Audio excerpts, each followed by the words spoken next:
ನಿಮ್ಮ ಜೀವನದಲ್ಲಿ ಇರುವಂತಹ ಎಲ್ಲ ಕಷ್ಟಗಳನ್ನು, ಬಾಧೆಗಳನ್ನು ಮತ್ತು ಶತ್ರುಗಳನ್ನು ದೇವರು, ನಿಮ್ಮ ಇಷ್ಟ ದೇವರು, ನಿಮ್ಮ ಕುಲದೇವರು ನಿಮ್ಮನ್ನು ಕಾಪಾಡಿದ್ದಾರೆ.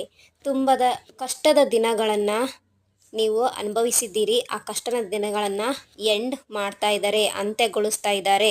ಯಾವುದೇ ರೀತಿಯ no contact situation, third party situation ಇದ್ದರೆ ಅದರ ಅಂತ್ಯ ಆಗ್ತಾ ಇದೆ. ನಿಮ್ಮ ರಿಲೇಷನ್ಶಿಪ್ಪಲ್ಲಿ, ನಿಮ್ಮ ಜೀವನದಲ್ಲಿ ಹೊಸ ಪ್ರಾರಂಭ ಆಗ್ತಾ ಇದೆ.